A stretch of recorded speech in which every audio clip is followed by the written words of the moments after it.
Preston.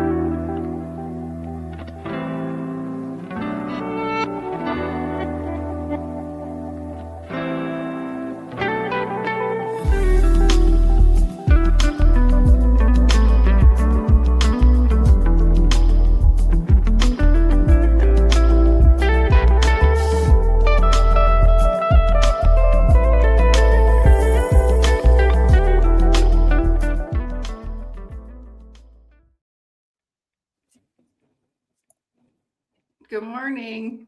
Good morning, all. It's a How's beautiful everyone day. doing today? We're good. We're good. And we got Jonathan Griffith here, and we're talking about the master meal for all of us. Jonathan, how you doing today? Good, thanks. Yeah, I've managed to well, basically my family went away on holiday. They've messed around with the internet settings.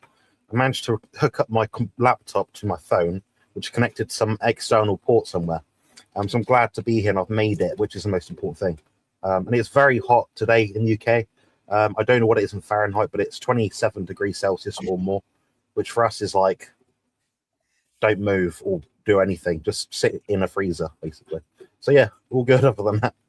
All good. And do we have any special announcements today, Alia? Do we have any? Well, I mean, in a couple days, there's the meetup in Albany, and everybody's invited. We got space for a couple more if you want to come. Barbecue at CNY Fertility, hang out with Dr. Kilton, members of the Kilton Mighty Tribe, and some CNY Fertility staff. Come meet some CNY Fertility staff.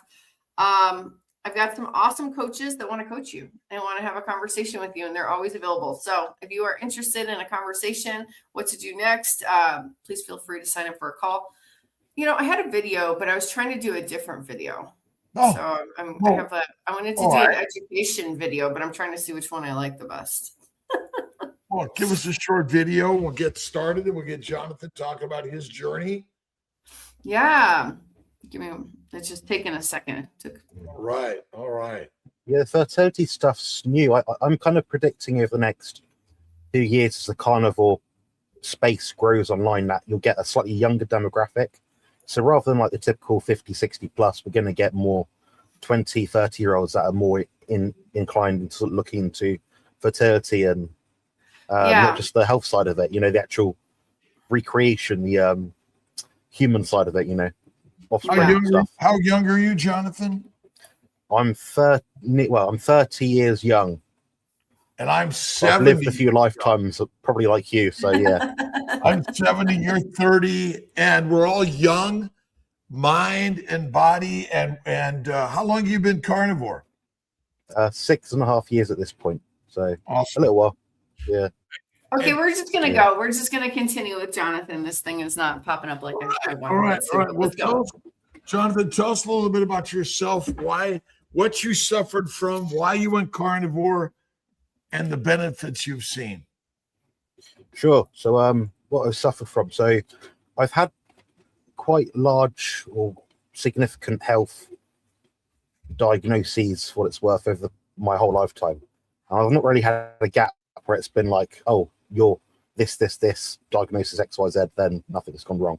I guess you could say the main thing really was the autism side of it. So I was born with autism, so that's something you can sort of point out. It's a certain cognitive alignment that makes some of us a little bit different to others. I suffered a lot with things like social anxiety, depression, the feeling of being quite outcast, having a different way of thinking. Perhaps even in a sort of very primary setting when I was kindergarten or year one or whatever we call it over here, reception year. I was played with toys differently, so I'd have a certain way of stacking things, a certain way of analysing and organising things. My attention to detail was a bit different of people's, but then I'd miss the most pertinent thing. So that kind of obviously went through my life. Went to university, got my degree in human nutrition, and I noticed that there's some deficits I had socially which I never really addressed, never thought to address. During my sort of younger years, my parents got divorced from about the age of maybe 11 till however long divorce lasts nowadays. So things got thrown in the side a bit. So my own health journey was very much self-advocated. So I sought out my own diagnosis of autism. Anyway, and ended up working with my degree in a vegan health food shop of all things. And I wasn't vegan at any point in my life. It wasn't something I really promoted, but it is a way of stepping myself into the industry. So when we go to a health food store now, as I'm sure you know, Ella and Dr. Kiltz, it's very much based around like plant-based, healthy fiber, plant proteins, vegetables, all this sort of stuff. But what we know now, this is for our tribe, I guess you could say, our way of eating, is that it's not the reality that we live in. It's not the complete truth. There's not much truth at all, if I'm honest. Anyway, so I saw a lot of people around me when I was working in the vegan shop, spending loads of money on supplements and foods and expensive stuff, which I was like, why are you paying so much money for dirt? I didn't really get it, but people did, and they came back and they kept buying it, and they never looked or appeared or symptomatically changed. So that told me there's something wrong with this. And from that point onwards, basically, I've had various diagnoses. I've had glandular fever twice, mononucleosis, HSV1, which is very hard to manage from a diet with carbohydrates in it at all. Chronic fatigue syndrome, which I was diagnosed when I was 14. I suspect that coincides or overlaps with other symptoms that I have. So although I might have varying different things like this, I think a lot of it is based around one or two main sort of symptomatic effects I kind of have. So yeah, then the next thing was I had a failed spine fusion surgery about 3 years ago. And that was basically my last resort for the pain that I was in. So I was struggling to stand up at work. I was having to reduce my hours. My income was severely limited. And at that point, I was doing all the supplements. You know, I did my degree, but I was still doing not what you call a carnivore way of eating or animal food-based way of eating, but it still had plants in it. And I know you say, Dr. Kiltz, what is the problem? You know, you always allude it comes down to plants, so the vast majority of things in terms of health problems. So yeah, I got rid of that back in 2020. For about 2 years prior to that, I was following Bart K. So I guess you could say I've been in the carnivore space, at least as a spectator, for about 8.5, 9 years maybe. Lots of things have come and go, and I kind of worked out my own way of doing things, my own way of approaching things. And now I'm a carnivore coach. Work with athletes all over the world. I've got some nearly professional athletes in competitive bodybuilding, which is quite a feat because people will say, you know, you need carbs to build muscle, but apparently not. Right now, I am still a competitive bodybuilder. This will probably be my last year of competing, just because the toll on my body of a recent diagnosis, which was from complex regional pain syndrome, which is a multifaceted condition. It's not a disease, like you can't pick it up, it's not bloodborne. It's more of a case of something happens to you, some kind of traumatic experience, event, injury, scar, surgery, whatever it is. Then your body gets basically stuck into a cyclical loop of pain. So where, you know, you might burn your skin gets a bit red, you get a bit scarred, dry skin falls off. You build a bit of a callus, your skin might tan up a bit, things like that. With me, it scabs over, but it never actually heals. So it's not something you can supplement, out diet, out stem cell, it's a multifaceted disorder, you know, like a condition. Anyway, so I have, despite all this, still managed to compete at a national level against non-handicapped competitors in bodybuilding. I'm still able to coach people all around the globe. I'm still able to connect with like-minded people like yourself. And I would say a lot of benefit from the carnivore, outside of the obvious, you know, omission of plant anti-nutrients, the high nutrient density of the diet, the mental fog reduction, the gut improvement, things like that. A lot of benefit I've had just is through having a community, a sense of tribe, a sense of belonging. And so I'm able to share ideas, new things which I find out, and learn new things from other people that they find out. I know, Dr. Kiltz, you talk a lot about the glycocalyx, which is completely news to me. I wasn't taught much about that, if anything. Then I'm able to bring out information myself. So the butter before bed thing, that was my idea. Lamb having more omega-3 than beef, that's something I looked into because I was curious. A lot of the stuff I've extrapolated myself, but I made a recent video on dairy, and it turns out the casein content, the opioid-like substances, is not a significant impactor in terms of the addictive properties of dairy. It's simply the fact that dairy is nice, so it just happens to be a high palatable food. So I've looked at things from all angles, and I've been in and out of the game, sort of trying to find out what the best practice is for most people, in terms of like my clients, in terms of body composition. I can outline, like I'm sure you can, like, you know, do this sort of thing, you'll generally be okay. I like to work with the more finer tuned people that have tried everything and now they want to get to the next level in their body composition goals, sports performance, any sort of enhancement, libido, anything like that they might sort of want to draw improvement on. But yeah, that's me in a nutshell. So yeah, I'm still here. What do you think is the most and simplest part of this story of carnivore? Just eat meat. Just eat meat, right? Yeah, and a few other extras if you like them. Yeah. You know, the science is fun and interesting, but is it required in order to just eat meat? It does the job, doesn't it? I think. I mean, people are scared to try it. You know, like my kickback being a physical entity in any room I go to is how to do it, how is getting away with it, and it's always the combat is always like, yeah, but imagine if you did this or you tried this. I'm like, I've tried it all. This is where I've landed. And people often criticize it, but not actually try it themselves. So, I mean, even I was daft enough to try the vegetarian diet for 4 days before. I crashed, banged, and fell into a ditch doing it, and it was horrible. So that was that. Then I obviously went full circle, went carnivore, and yeah, within like days, I was like, well, I feel well better. Why don't I just do this anyway? There's no negative response. I'm not getting this massive like drop off that other people seem to get. So yeah, how many people are you finding or those that are newcomers in your community, in your conversation, are you hearing similar stories like, okay, this is hard to believe, but I did it and wow? yeah, I've had a number of those.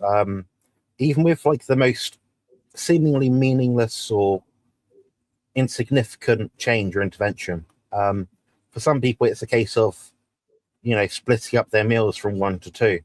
Some people, it's having meals in the morning rather than nighttime. Sometimes it's adding in a intermittent fasting period.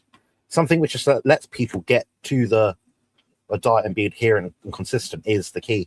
So all the other stuff is all fluff, but I think a lot of the time people put the cart before the horse, and they look for all these little micro hacks, but really they just need to stick to the basics, run it out for as long as they can, feasibly, safely. And there's plenty of guidance online if people do get a bit confused along the way. And that seems to be what gets people to the end point. And I mean, it doesn't have to be 100% strict carnivore by any means. You know, we're all like our own stuff. I mean, I have plenty of vices, which I probably shouldn't do. But at the end of the day, I mean, if you're looking at a carnivore diet, 80 to 90% plus animal foods, I think you're pretty much there. And some people obviously will have to go all the way there, but that's up to them. So. Yeah. What does Jonathan eat every day and how much? That's a brilliant question, Richard. Yeah, so I eat more than pretty much any carnivore I know other than Eddie Hall when he did it. Perhaps Rick as well, Charge and our friend. On an average day right now, I'm eating about 3 pounds of lean ground beef, about 6 to 8 eggs, about a couple of tablespoons of butter. I do whey protein powder just because my intake is so high, it can't be met through food. So I do supplement with animal protein powders, I guess. I do dairy as well, and I do fish most days if I can. So yeah, it's a very mixed animal food diet. Depending on what week you ask me, it might be a totally different thing. So it might be for a week straight, I'll do beef mince, what's in my freezer, what's cheap, what's available. The next week it might be half beef mince, half chicken thighs, you know. But you know, I couldn't really say exactly what I eat day to day, but on a contest prep right now, so I'm currently 2 weeks out from my regional qualifier for the British finals. I'm eating pretty much the same thing every day. I don't really change anything at all, to be honest. And if you want to know my macros at the highest in terms of like protein, carbs, and fats, 430 protein grams, 30 grams of carbs through eggs, dairy, stuff like that. And fats, I think my highest is 250 grams. So I'm quite a large intake. And I don't recommend that 21. It's not advisory, it's not best practice. But for me, it's what I've landed at after 6.5 years doing it. So, you know, you might everyone else is completely different to me, but that's been my experience with what I eat and how much. Do you think they added? I mean, you're young. You're 30. Did you say? Yeah. And you do a lot of bodybuilding, weights, and resistance work. So you're adding a lot of work to your day that requires more energy input. Would you say? That's right. Yeah, it's a mass balance effect, really. So, we're looking at the mass of a person. A big person will need more food. Yeah. So yeah. Go ahead, Alia. Amanda's saying, what would be the safest way to strengthen muscle and tendons with hyper-Ehlers-Danlos and rheumatoid arthritis with heads? My joints dislocate during some exercise. Any advice? Yeah, I can advise quite closely on that, actually. So one of my clients, she's competing in a transformation challenge. Her name's Kimberly Russell, and she wouldn't mind me saying that because she is openly on social media and she encourages people to follow her and stuff. She's got Instagram. She's really changed her body. She went from effectively what you might say a pumpkin to like a fit, athletic, figure of 8 feminine body. She's currently working on reducing some loose skin that she's got from large weight loss. She did that all naturally, no medications, no stuff, just through diet and exercise, kind of way eating. She's been doing it for 5 years. In terms of strengthening the muscles with this kind of condition, I'll be looking at work by Dr. Doug McGuff. He basically sort of advocates for a workout routine which is low volume, you're able to recover from, but high intensity. When I say high intensity, I don't mean fast. So there's an important thing to define here, because when I say work out intensely, people start rushing weights. The intensity of your training is dependent on the difficulty it is to place resistance on your muscle fibers. So, for example, Eddie Hall, he did a 500 kg deadlift, and it took him about 7.5 seconds to lift it. To think 7.5 seconds, yet he's one of the biggest and strongest, most powerful humans on earth. So that tells me it's not about speed. Being strong isn't about speed. Although the muscle fibers have to contract faster to keep up with the load, you still have that tensile strength which has to be ignited through the function of moving the muscle. So, you can't do 1,000 dumbbell curls and get massive arms. You can get big arms, but you'll get bigger arms doing, say, a higher intensity to stimulate the higher threshold muscle fibers. So in this example, I personally start on 2 to 3 sessions per week as a general rule of thumb. The same workout each time, so that might be a full body workout. That means you can assess bit by bit, incrementally, by adding or lowering volume, how much you can recover from for that body part and that joint location. So it might look like a pull movement, a push movement, a squat or a leg press movement, and maybe a hip hinge like a deadlift, a glute drive, something like that. So try and get the basics, the compounds sorted out first, and that gives you the most bang for your buck in terms of overall muscle fiber strength and density. The way I'd personally advise lifting it is with something like a 5 to 10 second concentric, so lifting phase, and a 5 to 10 second eccentric.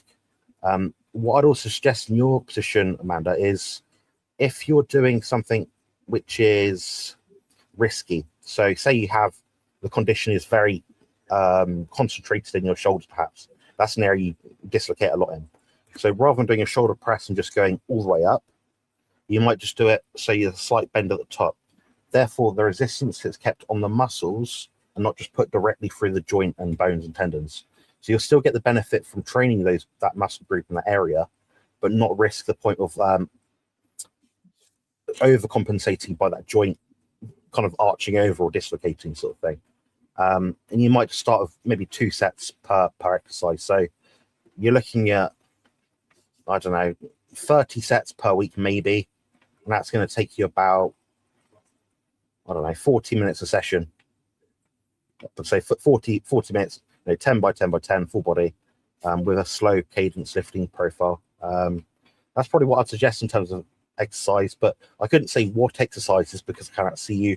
I cannot train you in the gym, so I can't micromanage to that sort of degree. But generally speaking, I'd stick mostly to actual resistance machines because your proprioception, your ability to control the muscle will be much greater, and there's less risk of injury. So that's what I do. Yeah, Kimberly Russell talks about keeping a bend. That it keep a bend in your joint at all time. You know, it's sort of this. One is for many of us, isn't just the resistance work we do without the weights do much for our bodies. I mean, push-ups. I mean, even work where we're using our body is a good way to start and build lots of good resistance and muscle work for the majority of us that doesn't require heavy weights, which put a lot of stress and strain. Do you think that's good for us? That's right. Yeah. I mean, the average person, I mean, you don't have to use a gym, some sort of weight bearing anything. So if you're, I don't know, say you're tight around the hips, rather than doing a full lunge, like across the, on a horizontal plane, you might do a lunge, but reach your foot towards the second step of where you live, something like that. So you're limiting the range of motion, but you're still getting the benefit of some extra tension for your body. So that's if someone's really weak and they're just absolute beginner. But calisthenic work, so body weight workouts are plenty good enough. You probably get, with the right exercise, probably 80% of the benefit you would if versus using an actual gym. So I don't really see many excuses for people not to exercise unless you're paraplegic, to be honest. So. What about walking and just getting out and moving? Is that a good way for people to get started?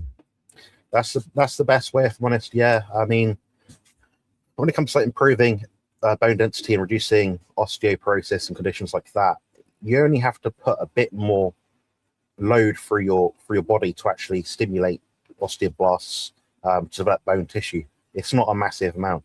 And when you're walking alone, I mean, say you're just walking just along, maybe 2, maybe 3 times your body weight, depending how fast you are, it's actually going through your spine. So you're stimulating your discs to, lubricate themselves, the same order of joints. When you're running, jogging, for example, maybe 10 times. When you're sprinting, maybe 12 times. So there is an incremental effect the more intense or fast your workout is. Of course, the risk of injury is about higher, so that's why you should phase it up. So for me personally, my joints are trash. My recovery is rubbish. I have to spend more time worrying about my recovery from the workouts than the actual workout itself. So often I have to take like a day off the gym sort of thing, or push it back, or I'll do one of my million health hacks, so all that sort of stuff. But yeah, it doesn't take a lot. It just has to be more than what you're doing yesterday, I guess. There's some simplicity to all of it. I mean, you're in the training, but also doing shows and things like that. Is that a lot? You're competing in the muscle building world, which is sort of one area that kind of takes people from sitting around to working around. Yeah, I mean, I find people that are absolute beginners can actually almost make the most exponential progress. They don't have the misconceptions of, training 10 times a week. They don't have the I need to eat 6 meals a day thing. They're just starting from a point blank. So a lot of the times when I'm working with clients, I actually find the ones that you suspect will have the least amount of muscle, the ability to contract their muscles and stuff like that, the ability to make progress will be lower because they don't know. Because they don't know, they're open to being taught new things. So they have a blank slate effectively. So that's been my experience.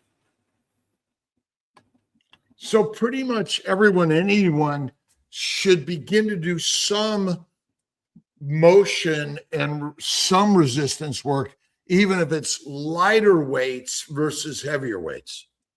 Is that what would you recommend that? Yeah, I mean, something's better than nothing. There's always a debate about what's better, higher or more or less weight. There isn't a rule of thumb. I mean, they always talk about muscle fiber activation, things like that. The reality is, if you're trying to lift a weight, you can no longer move the weight at a speed that's, say, half what it was when you initially started a workout. That means you're pretty close to technical muscular failure. So that's the way I kind of look at it. The people I work with are trying to be precise as well. So a lot of the time they've got defined programs, they've got a strict way of lifting, they might have a different technique, they might have a different set of handles they have to use to adapt to their body. So I tend to work with very sort of refined kind of people, I guess you could say. I mean, developing strength it's just an adaptation. You got to do something you didn't do before. There's lots of ways to skin a cat. Personally, I tend to work around the idea of using seconds to time my sets. So that way I know if, for example, I've got, say my phone's here, I'm in the gym, it's on a plate or something on the floor, I don't know. I'll press start on it, I'll wait for a minute. On that minute hand, it'll go. So I'll start lifting the weight. I'll lift it under strict cadence, so maybe 10 seconds up, 10 seconds down. I'll keep going. And when that gets to, say, 60, 70 seconds, I think, it's starting to slow down a bit now. Okay, I might have one more rep. I know that's what I'm going for. So I'm going to the point where I can no longer lift it safely anymore. So I know when that weight is no longer moving, the load is no longer moving, my muscles can no longer resist the weight. Therefore, the risk of injury becomes exponentially higher. The more...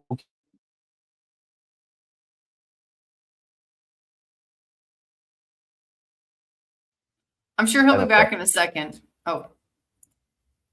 Yeah, sorry, that was my internet. So basically when you're lifting a weight, when you get to the point where you can still hold it safely, but you want to be able to rack it, put it back safely as well. But as a bodybuilder, my main concern is building muscle. So I'm going to push the limit a bit more than what most people do. But to get 95% of the benefit, I mean, just leave one rep in a tank and it's probably good enough, to be honest. So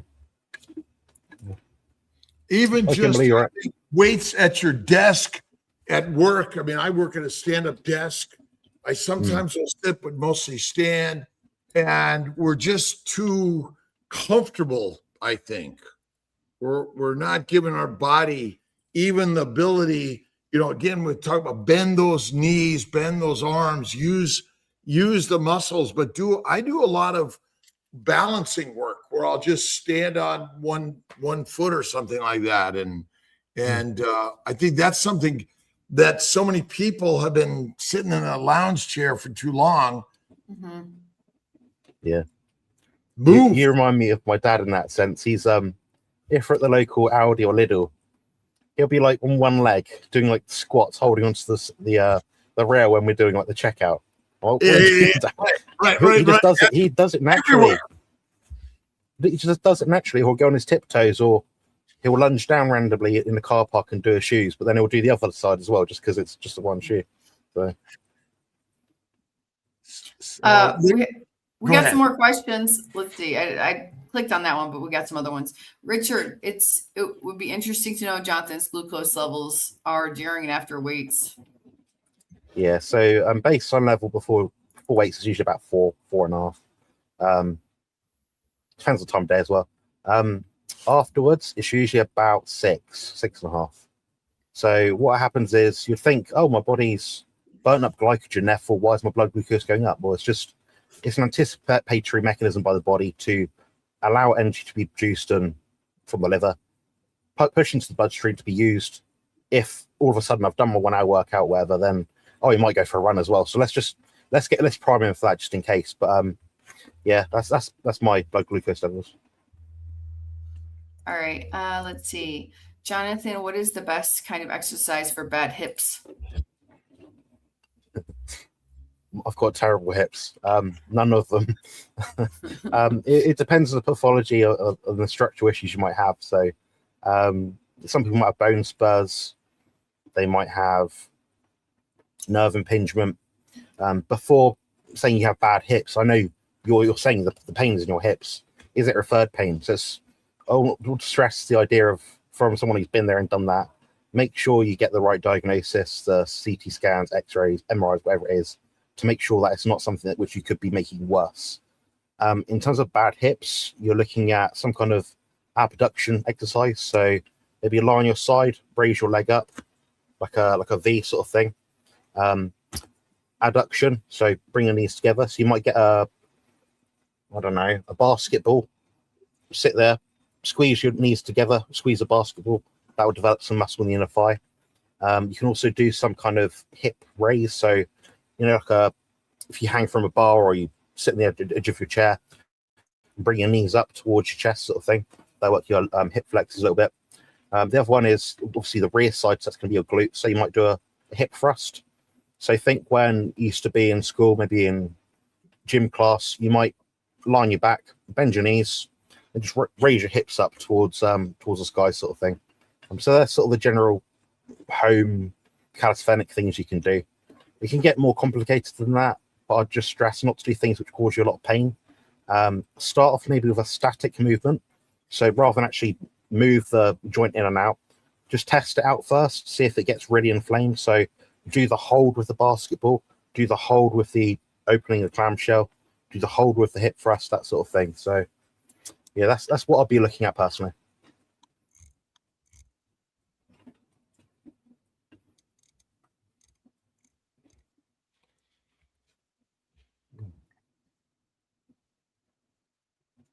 What's the question?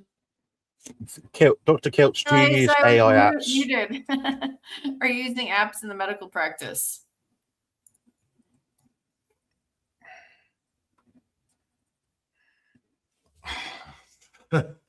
Well,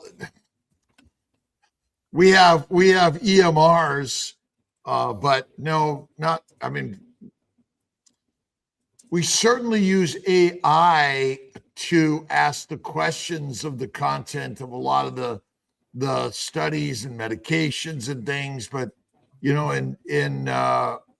but they're talking about using AI. We're looking at AI to grade embryos, but it's expensive technology to simply do what nature does.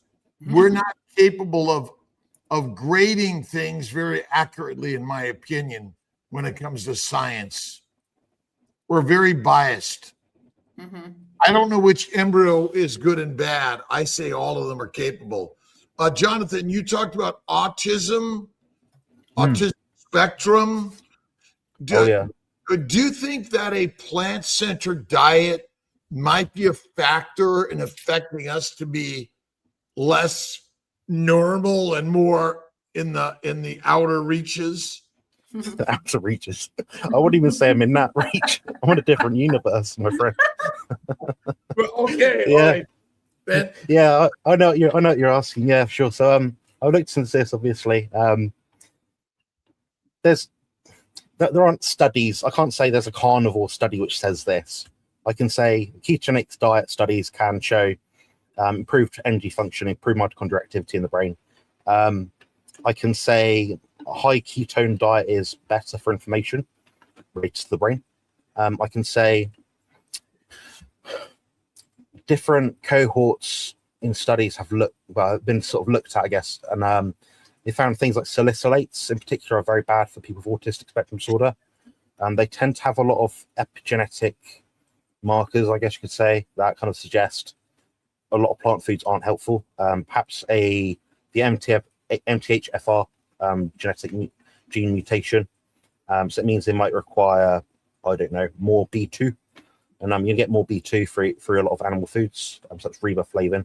And that works higher up the pathway. So people often say, oh, you got the MTHFR gene, take methylated B12. Work higher up, I'd say. I'd look at the B2. That's clinically efficacious for restoring function of that genetic allele. Other than that, pretty much any plant anti-nutrient's going to ruin your guts. Intestinal permeability is very high. Sonia levels are always way off when it comes to people with autistic spectrum disorder.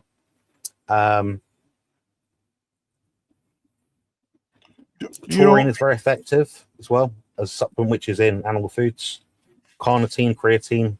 There's loads. We could go through pages of them. There was a study I found yesterday that is linking E. coli strains in youth to subsequent cancers in your 40s, in your gut. Wow. Is this a surprise? No. At all? No. Because, and this is the simplicity, A plant-centered diet feeds the microbes in the gut very nicely, doesn't it? Our gut microbiome is a big one. The microbes are deadly for us. Mm. A protein plant-centered diet proliferates more microbes in the gut, which damage the gut and damage every other cell of your body. Plus, fermentation in the gut makes alcohol. Is alcohol good for us? The body's trying to get rid of it, to such a degree, it actually tries to delete it first, of all things. Well, does the body want those microbes in your bloodstream? It's not going to help it out, I think, no. No. And so might it be our plant-centered diet that is, and protein, by the way, because lean meat is fermentable. Yeah. Proteins Yeah, are it's fermentable items. Yeah. And so butyric acids. well, butyric acid is just another scientism, I call it. Okay. Oh yeah, yeah. We measure something and then we claim its benefits. But again, is it better to have microbes proliferate in your gut or none in your gut? Which is better? Proliferate. None. There's no good microbe. It's kind of like a good alligator. Expand for me. Expand for me. I might have got my wires crossed, but expand for me what you mean. I'm sure you're right. Well, I'm not sure I'm right, but why do we label microbes good or bad? But there's no microbe, no bacteria or virus that you want in your bloodstream, correct? Yeah. It tries so to the more they're in your gut, well, the gut is kind of like the outside world. And ultimately, you want them to stay in the outside world, not into your body per se. Yeah. The more plants you consume, the more microbes you feed. Yeah. So you want less microbes in your gut because the more you have, the more pathologic they become. And microbes eat plants and make alcohol, correct? Yeah. How many people understand autobrewery syndrome? It's been too long for me. Well, autobrewery means basically you're making beer. Oh, sorry. I thought you said Otto Berry. I was like, who's Otto Berry? Autobrewery syndrome. Autobrewery. Yeah. Sorry. Autobrewery syndrome. And ultimately, the microbes, the good bacteria, bad bacteria is like, which army do you want in your backyard? Right. So any of it could be good or bad at any time, but ultimately it's better not to have an army in your backyard because they're more likely to pull a trigger, send bombs one way or another. But ultimately, the microbes are the cause of most disease, along with the plants, which are highly allergenic, essentially, which then cause autism, depression, suicidality, criminality, psychosis, schizophrenia. Every disease we suffer from is secondary to a high plant microbial overgrowth. Jennifer Edwards would like to know, how does E. coli get into the gut? Is it from plants? Yep. Nature's toilet paper. Yeah. I mean, essentially, think about plants. They grow in the soil. The microbes are in the soil. The microbes are in the plants. But in general, the animal works to keep the microbes out of the bloodstream. That's what the immune system is for. But our immune system is hyperactivated because of a very allergenic environment of the gut. I mean, basically, poop is highly infected, right? Right. And I wouldn't the eat more that. no, and that's why the gut has the highest immunologic capabilities, which it works to keep the microbes out of the bloodstream. And if you look around the world at the killers, Ebola, I mean, all the microbes and pneumonia and bladder infections and bowel infections, colitis, Crohn's, IBS are all inflammatory conditions, mostly secondary to microbial overgrowth. And that's why fasting 1 meal a day or less is one of the best things you could do. And if you add fat, fat suppresses the microbes and reduces the infections in the gut. That's why butter, did you say you eat butter, John? Yeah, lots of butter. And butter doesn't mold. And it was interesting. I was talking to a couple yesterday in the office, and we were talking about butter. Mm-hmm. And many fake butters have a big thing that says butter, Mm-hmm. and a little thing that says tastes like. Yeah. Okay. And so you think 99% rapeseed oil, 1% salt.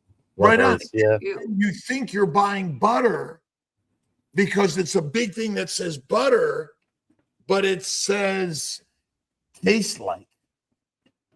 Yeah, read your labels, guys. We have this over here. So if I go online, we've got a supermarket called Tesco. I'm sure you might have been there. Type in Tesco, type in butter or egg or milk. First product, sponsored item, MYLK or almond milk or nut egg or whatever. It's like, I want to find eggs in the egg section. Why would I be looking for the alternative? What's right? It's ridiculous. If you put the word butter or milk on something like almond, or is there such thing as almond milk? It's water, really. It's just hot water poured over, blanched over almonds with a carrageenan thing and a soy lecithin emulsifying agent, salt, and a bit of sugar, whatever. Almond it's not juice. Milk. Juice. Juice, yeah. It's juice. That's it. Yeah. I mean, we're basically lied to by so many entities that want to keep us over consuming, correct? Mm. Yeah. It's all con. It's a big con. Let's see, Jonathan. So does having more muscle make you more healthier? I don't like that as a metric which people are using to predict longevity or long-term health outcomes. I think that strength is a better indicator. Being muscular for the sake of being muscular, okay, you have a bigger pot to potentially deal with, because like you've got more GLUT4 transporters, better insulin sensitivity, you have more muscle, so you can overspill your glycogen levels or eat more sugar. It doesn't mean that's healthy by default. That's like it's a detraction. So I think being strong, but when I say being strong, I don't mean deadlift all the way. I just mean strong enough to do your daily tasks. Dr. Kiltz has to do this. If it's not that, it's extra. It's toxic overburden. So information. You got to be able to get up out of bed, off the floor, do the daily work of life. And I think that's what Jonathan is saying, strength. Yeah.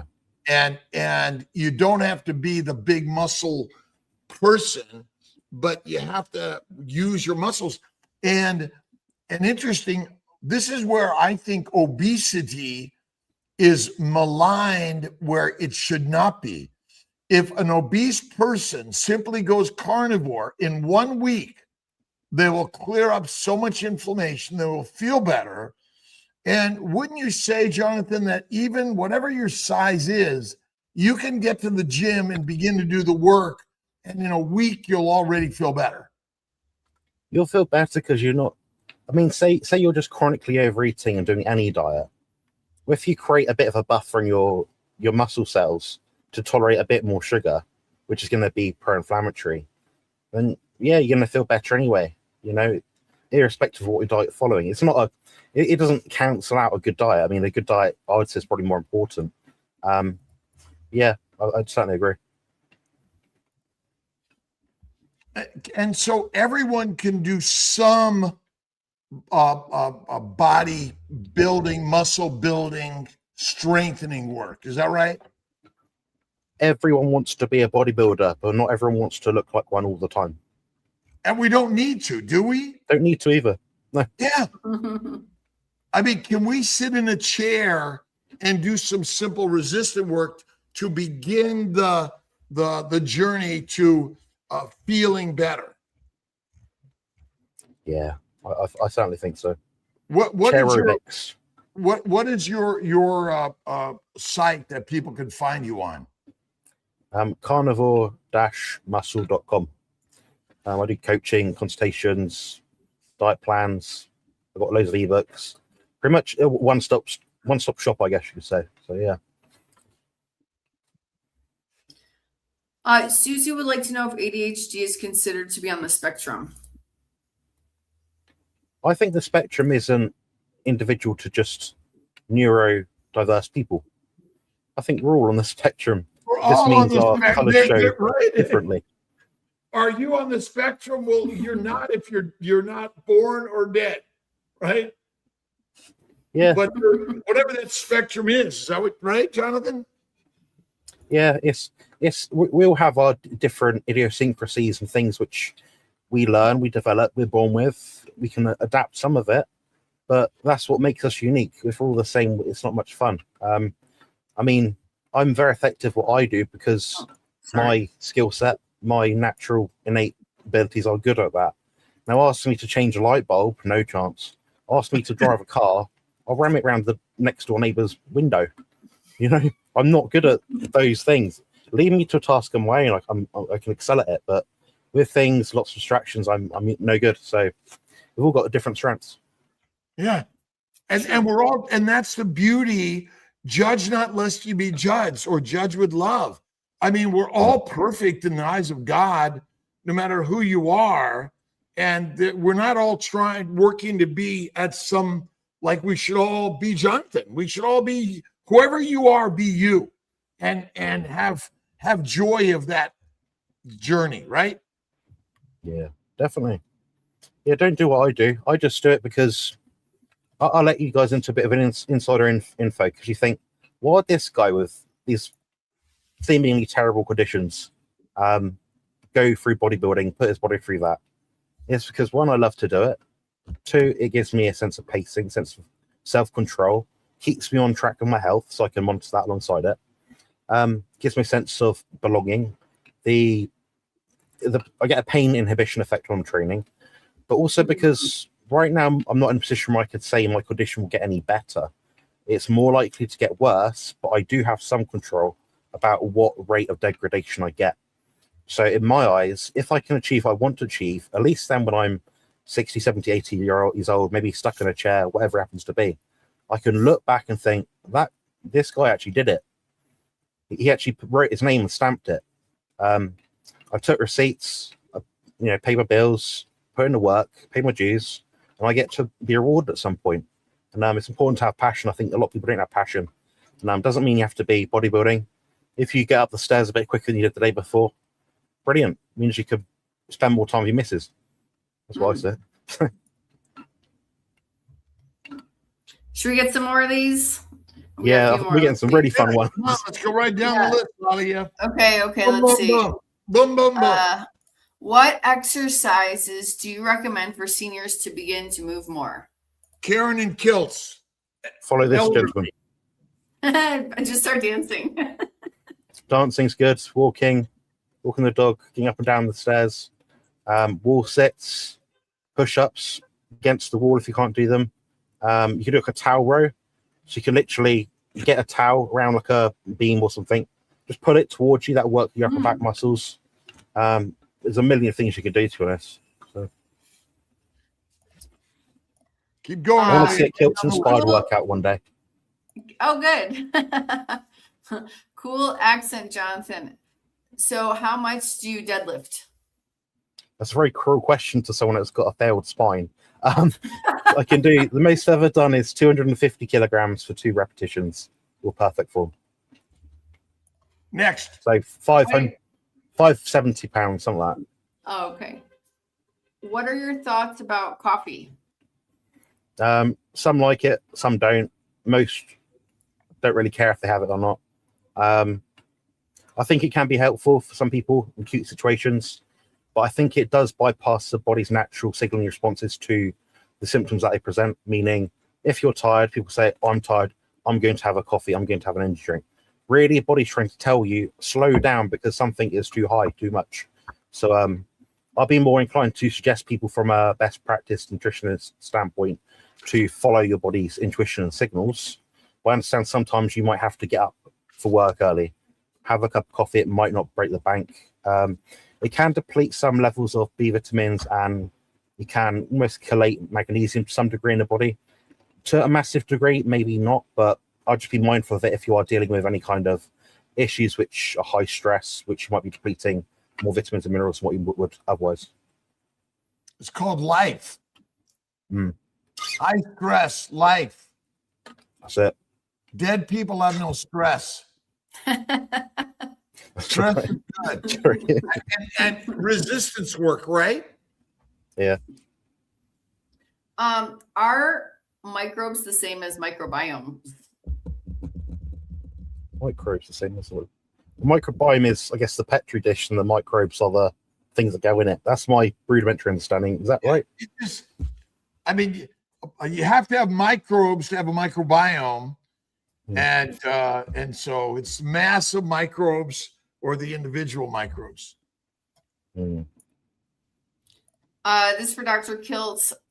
You were into arts prior to becoming a doctor. Are you still tapping into this creative side of you? I still do my painting, pottery, poetry, music, yickety yak, fly airplanes, all those things. Nice. Let's see. Is there a pattern or order that happens with healing the body with carnivore? I'd assume the outside in, no, the inside out sometimes. But usually, I think if you think acutely what your diet was before, say you're eating 3 kilos of junk food a day, carnivore diet, getting rid of carbs, you're reducing the mass, the fibrous, vegetable, fruit stuff. The mass of food of your diet will be less the next week. Less impact on your gut, your digestive system will be running more efficiently. That'd be the first thought of my mind. The other acute stuff is background stuff, which can take time, depending on medication, how unhealthy you are. Things like mitochondrial efficiency, mitogenesis, autophagy, ketogenesis, I don't know, all these things might pick up over time more gradually. It does depend how these things come across. If you're someone that's recently been getting joint pain, well, that might be the first thing to get better because it's a recent problem. But what do you think, Dr. Kiltz? What's been your experience? Well, the biggest thing about carnivore, it removes the plant toxins. The plant toxins are our biggest problems, and fiber and the microbes. So I think the healing of carnivore, it removes the toxins. We're not nutrient deficient. All this, I think it's just a yickety yak. We're poisoned by plants and the microbes that come with it. Simple. And the alcohol made in the gut. So by going carnivore, the pattern is simple. You remove the toxins. Yeah. There you go. Yeah. Okay, next question. Jonathan, do you use sauna or cold plunge? Yeah, I find the most benefit personally from the sauna.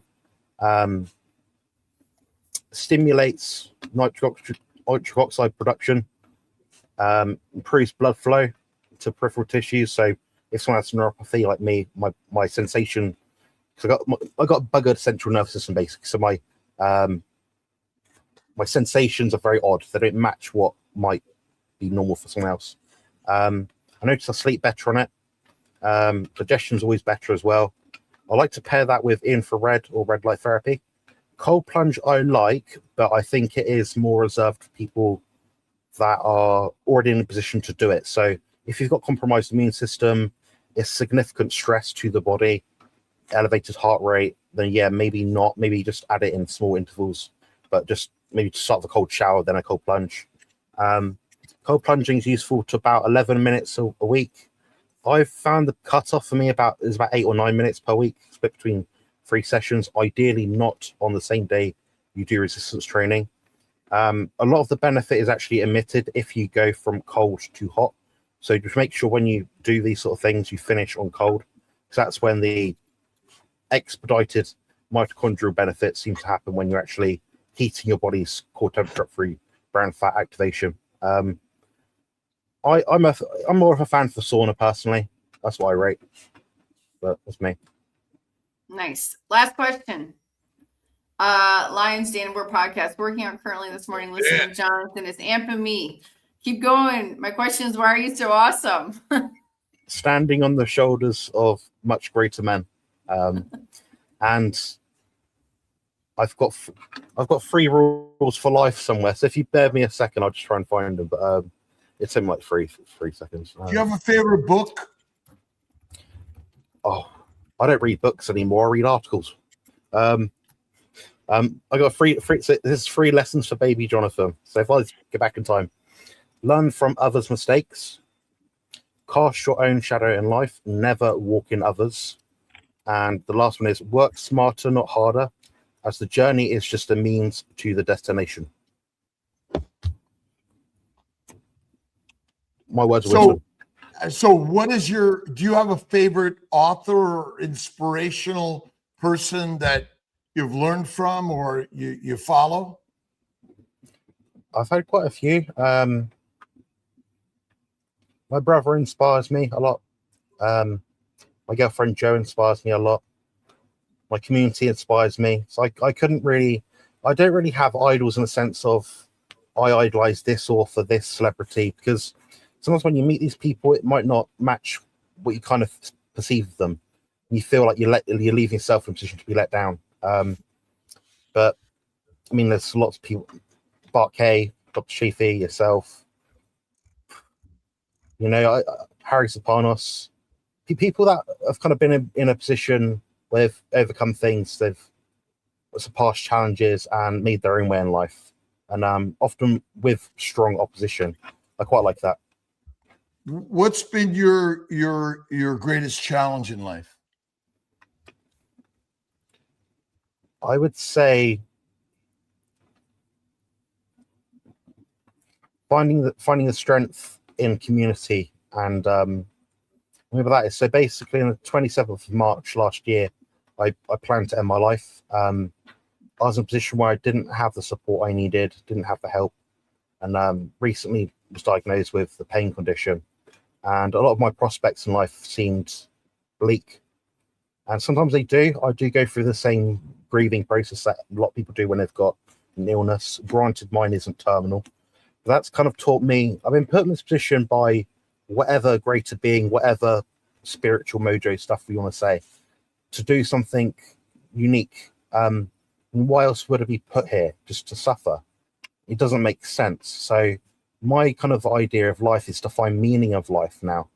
And I could say that's where I'm drawing inspiration from now. The micro sort of objectives and goals I can meet. Coming on today, having all the nice feedback from people, the great questions I receive, and the spreading of information, I find that's really helpful. So yeah, I'm very much inclined to keep moving forward and try and inspire other people and share things which are important to me, because things were very challenging at that point in my life. But now I'm in a slightly different position where I do have a much better social circle, a better support system, and hopefully I can pass forward anything that I do gain. So very cool. Very cool. Very cool. Well, Jonathan, it's really been a pleasure having you on today. And thank you to everyone for being here and sharing the message. Let's continue to follow Jonathan, learn from each other. The mind and the body are our temples, and we're sharing in a community around the globe to help us all be better. So thanks very much, guys. Cheers. Cheers.